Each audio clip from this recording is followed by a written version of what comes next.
Welcome to another video, you guys. In this video, I'm going to be sharing my number one trick with you. My number one trick on how you can go from maybe a 6, 6.5 to an 8. Or if you're at a 7, 7.5, you can move towards a 9 on the IELTS reading section. Now, I've never really disclosed this on YouTube as of now because, I wasn't really sure how you guys would react to it. But then I tried it with a couple of clients and they had tremendous results too. So I think that it's safe to say that using this trick, you will be able to increase your score at least by 1 to 1.5 points. Sounds good? Let's continue. Now, I'm going to be telling you about the reading section, and as you can see over here, I have a book open over here which has a whole sample test. Sample tests are very, very important.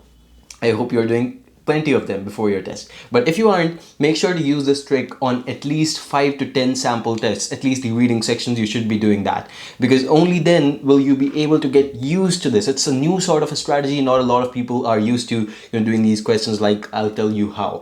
Okay, so I'll tell you what I used to do and I'll tell you what a normal person does first. Okay, so a normal person would just read the passage and they would start doing the questions, or what they would do is they would take a look at the questions, they would start reading the passage, and simultaneously while reading the passage they'll start doing the questions. That's a good thing to do. And then once they're done with the whole reading passage one, they'll move to the second one and so on to the third one. That's the normal methodology. Now here's what I would do if I had to solve this exam. Okay, now I'll tell you what I would do. Look, I would go on, I would read the heading, okay, and then I'll move straight to the questions. Okay, I'll move straight to the questions. I'll see, okay, look, I have to solve these true, false, not given questions. Okay, I'll read through a couple of questions, maybe the first 3. Okay, and then I'll start reading the paragraphs. I'll read 2 paragraphs. I'll see if I have some answers. If I do, I'll mark true or false. If I don't, I'll read more. Okay, that's the normal scenario. I've taught you all of that in some of my previous videos. Okay, once I'm done with the whole passage, remember, now, a lot of people on YouTube will tell you that you have to skim, you have to read through things, but I do not recommend that. I recommend that you read every single line. I don't recommend that you reread the passages, but I recommend that you read every single line because the answers are sometimes hidden in between the lines. They're not always in the starting line or the ending line of each paragraph. Anyway, keeping all of that aside, let's say that I'm done with the first passage and now I'm moving on to the second passage. Now, this is where the trick really comes in. This is what you have to understand best, okay?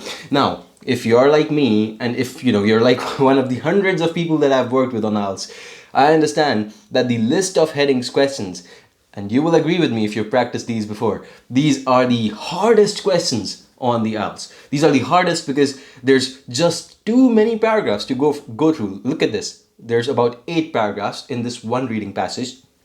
They're giving you 10 headings. So of course, 2 of them will be unused, of course. And apart from that, what you have to do is you have to identify a heading for each and every paragraph. So there are 2 extra headings as well. So there's a good chance that you may fall into their trap and you may choose the wrong option, because trust me, they have built it like a decoy. They want you to pick the wrong ones, and that's what this whole 8 versus 10 options thing is. So what I'll do personally is I want to make sure that I leave the most time for my last passage. That's passage number 3 usually, right? You want to leave the most time because, as you may know, the questions only get harder. The passages only get harder. The first one passage is the easiest. The last passage is the hardest. So what I'll do is I'll say, okay, look, you have given me a list of heading questions. I know this is the hardest. Let me take a look at the other questions you've given me. This is the fill in the blanks questions. I know this is probably one of the easiest types of questions. What I'll do is I'll skip the reading passage 2. Yes, you heard me right. I'll skip the complete reading passage 2 and I'll move on to the third reading passage. As soon as I see these questions, the headings questions, I will not waste more than 2 or 3 seconds on this passage. I would just go ahead, I'll turn the pages, I'll move on to the reading passage 3. Okay, now the timer is still counting down. I realize that the reading passage 3 is also pretty long, but look, they're asking me about questions, basically completing the sentences over here. So this is sort of like a matching question, which is still easier, right? They're asking me about fill in the blanks, which is again one of the easiest types, and then they're asking me a couple of multiple choice questions, which is also an easy type. So what I'll do is I will go on, I will start with reading passage 3, I will read a paragraph, I'll move on, I'll start doing these questions, okay? And then subsequently, I'll move back and forth between the passage and the questions. I'll read 2 more paragraphs, I'll see which questions I can answer. I'll read 2 more paragraphs, I'll see which questions I can answer. This will go on for a while. I'll finish with the reading passage 1 and reading passage 3 before I have even touched the reading passage 2. Sorry about that. So, are we clear at this point? Because the heading questions were the hardest, I completely skipped reading passage 2 because I do not want because see, look, the whole scenario, the whole fundament of the strategy is that every single question that you get right, it gets you the same exact kind of score. Okay, like you still get plus one point, right? If you're not looking at the scaled scores, right? Even if I get reading passage 2 10 questions right, or reading passage 3 10 questions right, my score is going to be the same.